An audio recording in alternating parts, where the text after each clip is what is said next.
그 하버드의 그 위건 박사가요, 직장과 가정, 그 사회생활 각 분야에서 실패한 그 사람들을 조사했더니 전문 지식이 부족해서 실패한 사람은 15%밖에 안 됐고요. 나머지 85%는 인간관계 때문에 실패했다라는 보고가 나왔습니다.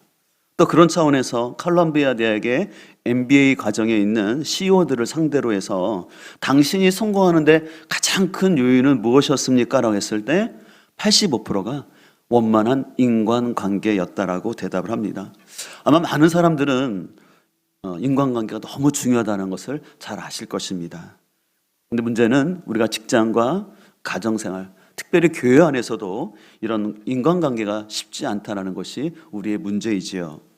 그래서 사람들이 연말쯤 되면 한 해를 뒤돌아보면서 이 자신의 인간관계를 생각해 보면서 내가 더 이상 이 사람은 좀 관계를 좀 하지 않아야 되겠다, 그런 정리하는 생각들이 들 수가 있습니다. 그런 의미에서 우리나라 정리 컨설턴트 1호인 그 윤성현 작가는요, 관계 정리가 힘이다라는 책에서 물건을 정리하듯 불필요한 연락처를 정리하라고 얘기를 합니다. 그래서 그 사람은요, 1년 이상 주고받지 않는 사람들, 또 앞으로 서로 연락할 일이 없는 사람, 또 내 삶에 방해를 하거나 안 좋은 감정을 주는 사람은 삭제를 하라고 얘기했습니다. 제가 이 책을 보면서 저도 제 연락처에 몇 명이 있나 이렇게 딱 봤더니 1465명이 제 연락처에 등록이 되어 있더라고요. 근데 제가 그 명단을 보면서 다시 한번 좀 생각할 것은, 단순히 나의 어떤 이익이나 나의 감정 때문에 섣불리 정리하기보다는 과연 성경에서 우리가 어떻게 관계 맺기를 원하는지 하나님의 말씀을 우리는 기울여야 할 줄 믿습니다. 특별히 이 전도서 저자는 왕으로서 자신이 수많은 사람들을 관계한 가운데서 어떻게 인간관계를 하는 것이 지혜로운 삶인지를 권면하고 있습니다. 그렇다면 오늘 이 전도서의 말씀을 통해서 우리가 건강한 관계를 맺기 위해서 우리에게 필요한 지혜는 무엇인지 함께 은혜를 나누고자 하는데요. 우리는 먼저 사람에 대해서 단정 짓기보다는 다양성을 생각해야 합니다. 오늘 15절은 이렇게 말합니다. 내 허무한 날을 사는 동안 내가 그 모든 일을 살펴보았더니 자기의 의로움에도 불구하고 멸망하는 의인이 있고 자기의 악행에도 불구하고 장수하는 악인이 있다라고 말합니다. 전도자는 자신이 가만히 세상을 돌아볼 때 의롭게 살았음에도 불구하고 망하는 사람이 있는가 하면 오히려 악한 일을 하면서도 잘 사는 사람이 있음을 말하면서 이 현실 세계에서는 의인과 악인이 딱 단정지어서 이렇게 구분되어지 않다라고 이야기를 합니다. 그렇기 때문에 오늘 16절, 17절에서는 이렇게 얘기합니다. 지나치게 의인이 되지도 말며 지나치게 지혜자도 되지 말라. 어찌하여 스스로 패망하겠느냐. 지나치게 악인이 되지도 말며 지나치게 우매한 자도 되지 말라. 어찌하여 기한 전에 죽으려고 하느냐라고 얘기합니다. 이 지나치게라는 말이 4번씩이나 반복되는데요. 이것은 과도하다, 넘치도록 많다라는 뜻으로서 어떻게 한쪽에 치우친 극단적인 그런 생각과 삶을 피하라고 얘기합니다. 그렇기 때문에 공동 번역에서는 또 다음과 같이 번역하는데요. 그러니 너무 착하게 살지 마라. 지나치게 지혜롭게 굴 것도 없다. 그러다가 망할 이유가 어디 있느냐. 그렇다고 너무 악하게 살지도 마라. 어리석게 굴 것도 없다. 그러다가 때도 되기 전에 죽을 까닭이 없지 않는가라고 이야기합니다. 전도자는 우리에게 너무 착하게 살지도 말고 그렇다고 너무 악하게 살지도 말라고 하는데, 그렇다면 여러분 적당히 타협하면서 살라라는 것인가요? 그것은 아닙니다. 오늘 전도자가 말하고 싶은 것은 뭐냐면, 내가 의롭기 때문에, 내가 바로 살았기 때문에 내 생각이 옳고, 그렇기 때문에 내 삶에는 아무 상처도 없고 아무 문제도 없어야 한다라는 자기 중심적인 생각을 경계하라고 얘기하는 것입니다. 우리가 전통적인 그런 규범적 지혜에서는요, 선과 악, 좋은 것과 나쁜 것을 분명히 나눕니다. 성경에도 잠언이나 신명기에 보면 선과 악의 조건들이 분명히 나와 있어요. 그러나 우리가 살펴보고 있는 이 전도서의 반성적 지혜는 선과 악의 경계가 그렇게 분명하게 단정 짓기가 쉽지 않다라고 얘기하고, 어떤 사람도 악하다 선하다 함부로 말할 수 없기 때문에 오히려 우리는 사람들이 갖고 있는 다양성과 복합성이 있음을 생각할 것을 우리에게 말합니다. 무엇보다 전도서 저자는요, 의인과 악인, 선과 악의 기준이 자기 자신이 되어서는 안 된다라고 교훈합니다. 그러나 가만히 우리의 일상을 살펴보면요, 이 관계의 문제를 볼 때 이 선과 악, 그리고 좋음과 나쁨을 자신의 어떤 좁은 시야 속에서 자기 중심적으로 생각하다 보니까 자주 부딪히는 것 같아요. 그러니까 자신은 이게 선하다라는 좁은 스펙트럼을 갖고 있다 보니까 어떤 사람이 행동하는 거 보면 이건 선하지 않아. 그래서 자기의 좁은 시야로만 생각하니까 사람들과 자꾸 부딪히는 것이죠. 또 어떤 현상이 발생하냐면, 우리는 때때로 자기 중심적인 생각이 강하다 보니까 어떤 나쁜 사람이라도 객관적으로 나쁜 사람인데 나한테 잘해주면 좋은 사람이고, 객관적으로 나쁜 사람임에도 옳은 사람임에도 불구하고 나한테 서운한 얘기를 했다고 그 사람을 나쁜 사람으로 생각하는 것이 우리 인간이라는 것이에요. 그럼 오늘 본문은 자기 중심적인 이런 선과 악의 구분을 경계하면서 사람에 대한 단정 짓는 것을 우리에게 경계하고 있습니다. 그래서 20절은 이렇게 말합니다. 선을 행하고 전혀 죄를 범하지 아니하는 의인은 세상에 있다 없다? 예, 없다라고 얘기합니다. 전도자는 아무리 착한 사람이라도 나쁜 일을 할 수 있고, 또 반대로 아무리 악한 사람일지라도 나름의 선이 있기 때문에 사람을 극단적으로 평가하거나 단정지어서 쉽게 관계를 정리하지 말라라고 얘기합니다. 왜냐하면 오늘 전도자는 말합니다. 어떤 사람도 완벽하여서 죄를 짓지 않는 사람은 한 사람도 없다라고 얘기합니다. 이 같은 차원에서 우리는 이상주의적 인간관을 조심해야 합니다. 특별히 교회 안에서 목회자나 어떤 중직자들을 향해서 어떤 건강하지 못한 이상적인 기대를 가지고 있다가 우리는 상처받지 않도록 해야 합니다.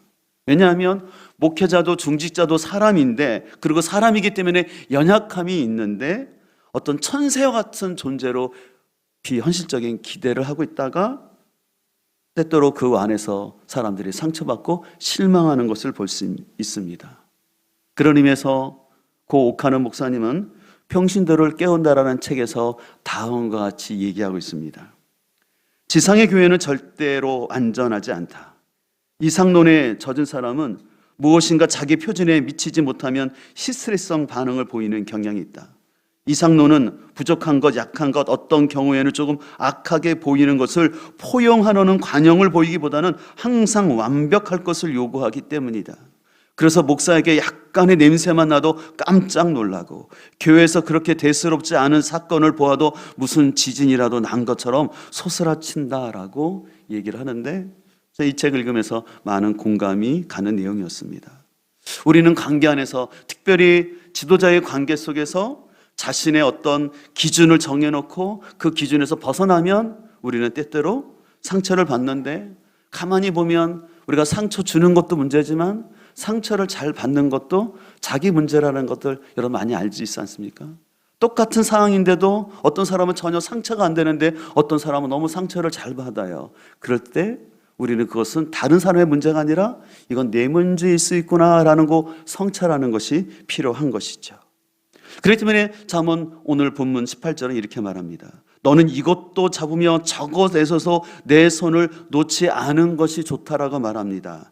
예, 이것도는 뭡니까? 바로 16절에서 말하는 지나치게 의인이나 지나치게 지혜자가 되지 말라는 교훈.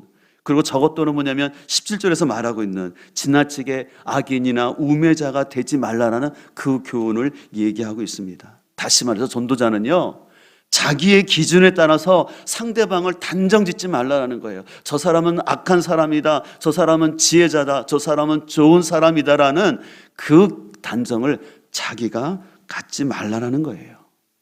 우리에게 필요한 것은 하나님을 경외함으로, 하나님을 경외하는 가운데 그 사람들이 갖고 있는 불안정성과 한계성을 잘 기억하면서 그 가운데 내가 어떤 한쪽에 치우쳐서 생각하지 말 것을 우리에게 권면합니다.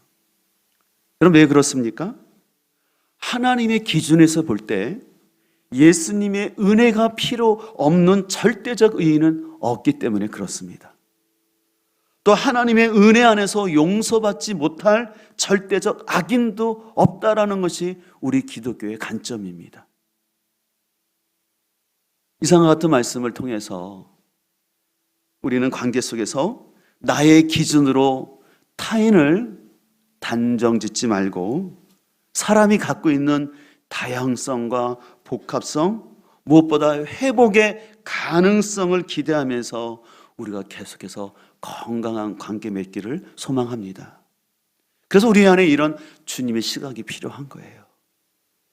여러분들 주님이 오셨을 때 제일 부딪혔던 사람들이 바리새인들이었어요. 왜냐하면 바리새인들은 자신들의 기준이 너무 강했어요. 단정했어요. 저 사람들은 금식기도 하지 않는 사람, 저 사람들은 11조 하지 않는 사람, 자신의 기준대로 너무 사람들을 단정했어요. 세리라고. 그러나 주님께서는 그렇게 단정했던 죄인들의 친구가 되어주셔서 그들을 품어주셨고 그들을 변화시켜 준 줄 믿습니다. 우리는 나의 기준을 가지고 사람들을 단정짓고 정리하는 것이 아니라 복음 안에서 변화되어지고 회복될 그 존재로 바라볼 수 있기를 주임으로 축복합니다. 계속해서 우리가 건강한 관계를 맺기 위해서는요, 험담은 잊어버리고 성숙한 반응을 보여야 합니다. 오늘 21절은 이렇게 말씀합니다.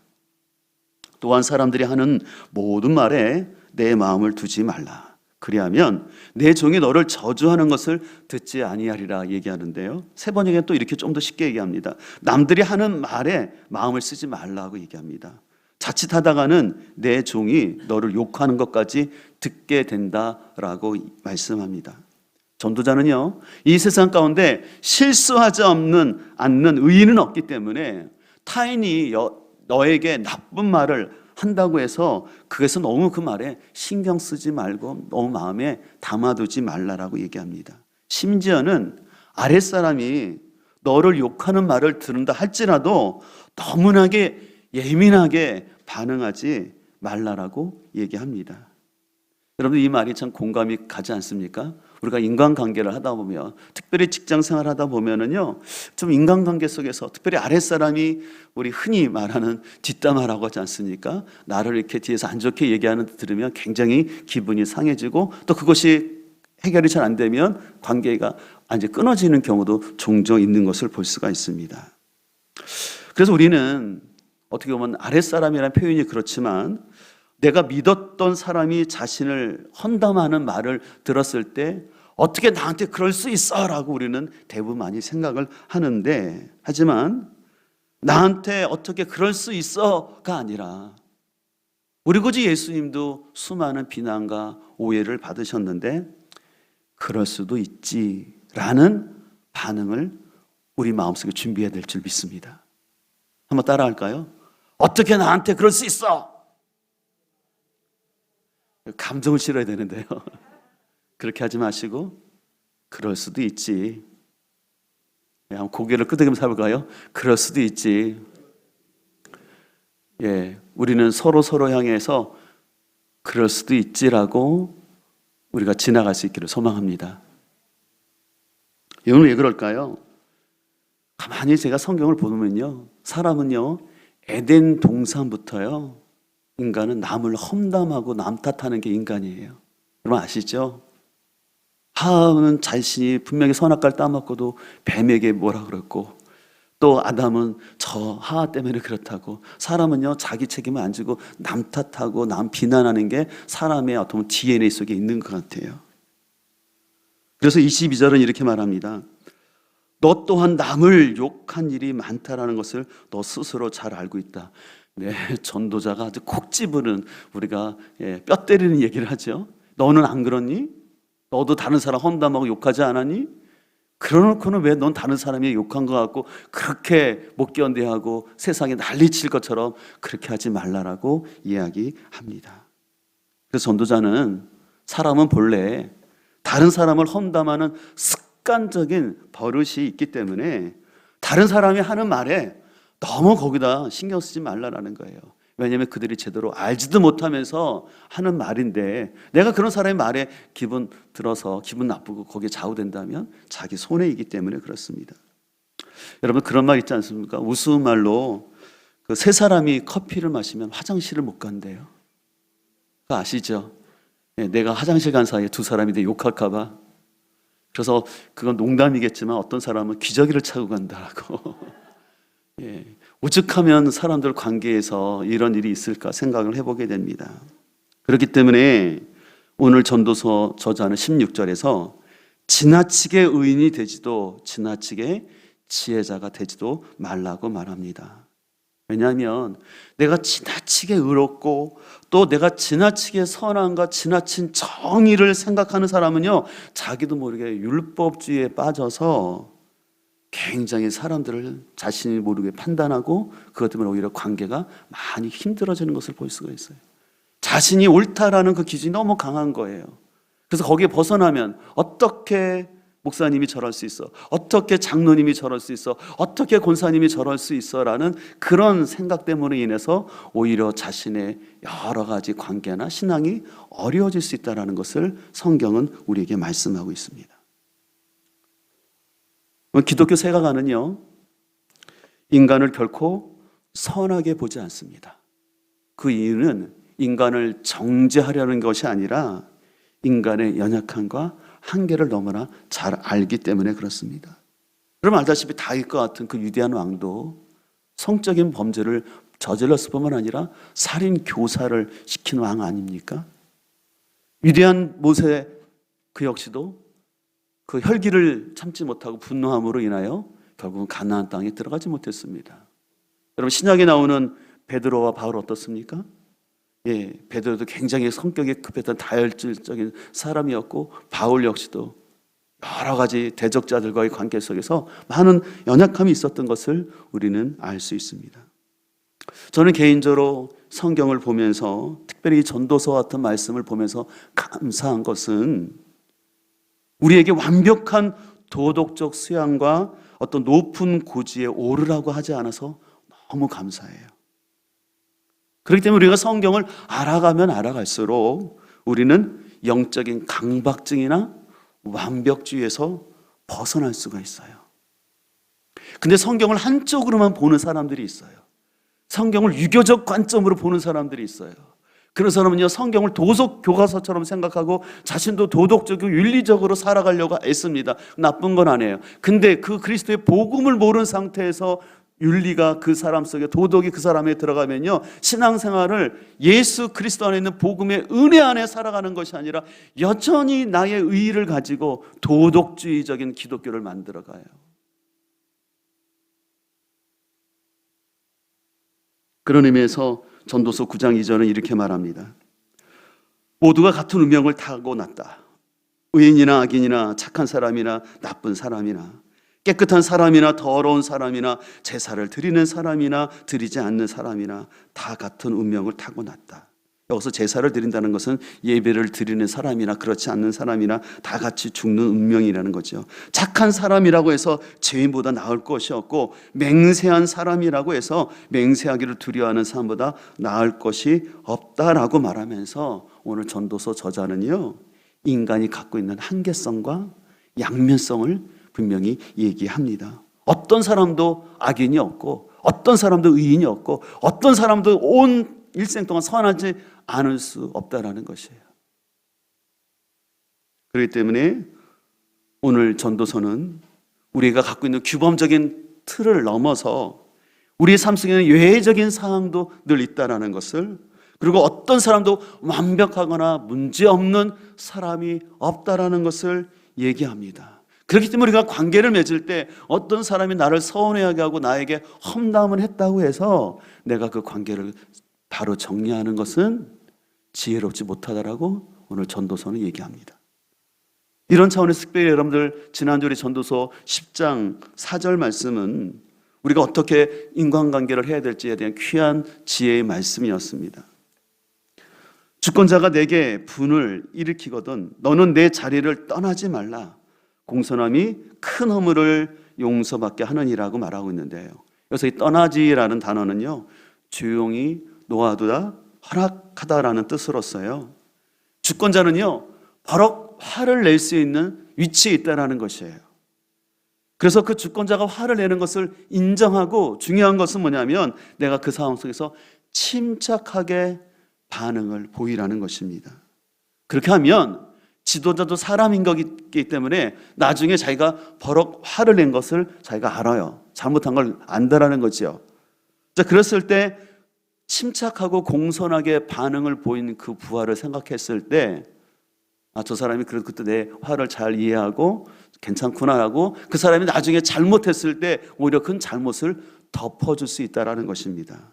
그런데 만약에 어떤 지도자가 버럭하고 화를 냈는데 침착하지 못하게 대들거나 우리가 흔히 말하는 것처럼 그냥 사표를 내버리면 그때는 시원할지 모르지만 오히려 관계가 망가지고 자기에게 많은 손해가 발생한다는 것이죠. 그렇기 때문에 사절은 또 이렇게 쉽게 얘기합니다. 통치자가 너에게 화를 낼 때 너는 내 자리를 뜨지 말라. 침착하면 큰 잘못을 막을 수 있다라고 얘기합니다. 저는 이 말씀을 큐티 가운데 묵상하면서 저한테 참 깊은 깨달음이 된 건 윗사람, 통치자는 버럭 화를 낼 수 있는 존재구나. 그걸 좀 깊이 좀 와닿더라고요. 왜냐하면 저는 이렇게 부교육자 생활을 이렇게 오래 하면서 가끔씩 그 목사님이 이렇게 화를 내실 때가 있거든요. 그럼 어느 때는 굉장히 부당하기도 하고 속상하기도 하고 막 그래서 제가 좀 힘들었던 적이 있었어요. 근데 가만히 지나고 보니까 지도자는 보는 관점이 다르고 여러 상황들을 보기 때문에 때로는 어떤 일을 완수하는 입장에서 보면은 그냥 화를 낼 수가 있더라고요. 실제로 저도 어떤 일을 할 때 보면은 답답할 때가 있거든요. 그러면 일을 빨리 해야 되기 때문에 어떤 것을 캐치하지 못하고 엉뚱한 그런 걸 하고 있으면 바로 화가 날 수밖에 없더라고요. 근데 중요한 것은 제가 그렇게 화를 냈을 때 거기서 침착하게 공손하게 반응한 사람은 그래서 저 사람은 믿을 수 있는 사람이구나. 그래서 내가 저 사람은 같이 갈 수 있고 내가 도와줘야겠다라는 생각이 들지만 그때마다 너무 노골적으로 이렇게 안색이 변하면서 그런 행동을 하는 사람들은 퀘스천 마크가 드는 거죠. 이건 저뿐만이 아니라 여러분들 아마 인간관계를 하면서 특별히 직장에서 또 어떤 사업을 하시는 분들은 아마 많이 느끼는 그런 부분이라고 생각을 하게 됩니다. 그렇기 때문에 여러분들 우리가 좀 우리 사회에서 갑질이라는 표현은 좀 없어야 되겠지만 현실적으로 인정할 건 인정해야 돼요. 내 위에 사람이 사장이 나보다 높은 직분에 있는 사람이 화를 내고 어떤 일을 지시할 수 있고 때로는 일을 지시하는 가운데 인격적이지 못하게 말을 할 수 있다는 것을 오히려 인정하는 것이 오히려 전도서에서 말하는 지혜로움이라 생각합니다. 그것을 인정하지 못한 사람은 그 정의로움에 견디지 못해서 어떻게 저럴 수 있어? 어떻게 인격적이지 못하게 저런 말을 할 수 있어? 그 관념이 너무 강한 사람은 전도서가 말하는 지혜롭지 못한 우매자라고 얘기하는 것입니다. 전도서는 의인이 고통받고 악인이 형통하는 이 세상의 부조리함을 분명히 얘기합니다. 그리고 그 안에 모순이 있다는 것을 분명히 얘기합니다. 그렇기 때문에 오늘 본문 17절에서 그래서 지나치게 의인이 되지도 말고 또 의인도 지혜자도 되지 말고 지나치게 악인과 어리석은 사람도 되지 말라라고 얘기합니다. 그러면서 재밌는 얘기를 하죠. 왜 지나치게 의인과 지혜로운 사람에서 제명에 죽지 않고 빨리 죽으려고 하느냐. 너무 자기 기준이 커서 너무 지나친 의로움과 정의감이 가득하면 하나님께서 허락하신 제명대로 살지 못하고 빨리 죽을 수 있다라고 전도서는 얘기합니다. 그래서 17절은 세 번역에서 이렇게 말합니다. 너무 악하게 살지도 말고 너무 어리석게도 살지 말아라. 왜 제명도 다 못 채우고 죽으려고 하는가? 라고 얘기합니다. 근데 여러분들 이 말씀을 우리가 좀 잘 생각할 것은 지금 이 말씀을 보다 보면 그러면 내가 좀 지나치지 않으면 좀 악하게 살아도 되는 건가? 지나치지 않으면 그냥 다른 사람 헌담도 하고 내가 지나치지 않으면 좀 나쁜 짓 하면서 살아도 된다는 것인가? 전도서는 결코 그것을 말하는 것이 아닙니다. 전도서는 어떤 타협적인 처세술이나 아니면 우리의 멘탈이 강해서 내가 정신력이 멘탈이 강해서 사장이 무슨 말을 하더라도 그냥 한 귀로 듣고 흘러버려라 그 멘탈이 강해라 그 얘기하는 게 아니에요. 전도서는 부조리하고 인간의 죄악성과 연약함으로 인해서 인간관계의 갈등이 있을 수밖에 없는 그 현실 속에서 우리가 해야 될 것은 하나님을 경외함으로 그 인간관계를 풀어갈 것을 말씀합니다. 그래서 18절은 너무나 중요한 말씀인데 이렇게 말합니다. 너는 이것도 잡으며 저것에서도 내 손을 놓지 아니하는 것이 좋으니 하나님을 경외하는 자는 이 모든 일에서 어떻게 해요?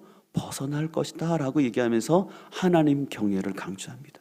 특별히 오늘이 전도서 마지막 큐티하는 날인데 오늘 아침에 저도 다시 전도서 마지막 큐티 본문을 보면서 다시 한번 깨달음이 주시는데요. 말씀 한번 보실까요? 우리 전도서 12장입니다. 중요한 말씀이니까 직접 찾아보겠습니다. 12장 마지막 13절 14절입니다. 이래 결국을 다 들었으니 하나님을 경외하고 그의 명령들을 지킬지어다. 이것이 모든 사람의 본분이니라. 하나님은 모든 행위와 모든 은밀한 일을 선악간에 뭐 하신다고요? 심판하신다라고 얘기합니다. 전도서는 삶에 예측할 수 없는 없음과 의인의 고통받는 그 현실 속에서 허물을 얘기하는 것 같지만 전도서 저자는 분명히 말합니다. 하나님의 공의로운 심판이 있을 거라고. 그로 인해서 우리에게 현실 도피나 그렇다고 현실 집착의 삶을 살 것이 아니라 말씀 가운데 하나님을 경외하며 사는 것이 지혜의 삶이라고 권면합니다. 특별히 우리가 나이가 들어갈 때 우리의 육체는 쇠하다 할지라도 창조주를 기억하고 그 창조주의 말씀대로 살아가는 것이 복된 삶인 것을 전도서는 얘기하기를 원했습니다. 특별히 우리 삶 속에서 제일 어려운 게 관계라는 거 다 아시지 않습니까? 나이가 많건 적건 내가 직분이 높든 안 그렇든 간에 쉽지 않은 게 관계에 있는데 이 관계를 풀어갈 수 있는 키워드를 저는 하나님이 경외해서 바라보길 소망합니다. 나의 기준에서 나의 도덕적 기준에서 보지 마시고요. 내 경험에서 보지 마시고 오늘 전도서가 마지막으로 강조하는 하나님 경외라는 이 관점으로 우리의 인간관계를 바라보시면 어떠실까요? 여러분, 우리 인간관계는 누구나 겪을 수 있습니다. 언제든지 또 어떤 사소한 일로 겪을지 모릅니다. 그러나 우리가 이 모든 관계 속에서 먼저 하나님 경외함이라는 그 사람 위에 있는 또 내 위에 있는 그 하나님을 경외함으로 나와 그 사람을 바라본다면 좀 더 우리가 지혜로운 삶을 살아갈 수 있는 시야가 열려지지 않을까 생각을 하게 됩니다. 여러분들 이제 복음서 마지막 장을 보게 되면 우리 구주 예수님께서 십자가를 지실 때 주님께서는 제자들에게 자신을 위해서 기도해달라고 부탁했지만 제자들은 그때 다 자고 있었고 그래서 결국은 제자들이 주님을 버리고 떠나갔습니다. 근데 여러분 복음서를 보게 되면 예수님이 그런 제자들 때문에 상처받았다거나 실망했다는 표현이 전혀 없습니다. 왜 그러셨을까요? 예수님이 신이기 때문에 전혀 상처를 안 받았을까요? 저는 그런 관점보다는 사람의 연약함을 아셨기 때문에. 베드로가 나는 절대 주님을 배반하지 않겠다고 다짐했지만 그의 마음은 진심인지 모르지만 그가 갖고 있는 인간의 한계성을 아셨기 때문에, 부족함을 아셨기 때문에 지금은 그가 선한 말을 했지만 곧 이어서 주님을 모른다고 부인하는 악한 말을 할 수 있는 사람이라는 것을 아셨기 때문에 주님은 서운하거나 상처받지 아니하고 그들을 위해서 기도하여 주신 줄 믿습니다. 여러분, 올 한 해를 보내면서 여러분들 인간관계는 어떻게 해 오셨나요? 그래서 혹시 여러분들 올 한 해의 인간관계의 아픔 때문에 내가 이 사람은 관계를 정리해야지, 이 사람은 내 연락처에서 삭제해놓고 이제는 다시 이 사람과 만나지 말아야지, 혹시 그런 생각을 갖고 있지는 않은지요? 오늘 다시 한번 오늘 전도서의 말씀을 통해서 우리는 하나님 경외함으로 우리의 인간관계를 다시 돌아보길 소망합니다. 그리고 그 말씀에 힘입어서 말씀대로 살아가고자 주님께 은혜를 구하면 우리 주님께서 여러분의 마음을 아시고 위로해 주시고 힘 주실 줄 믿습니다.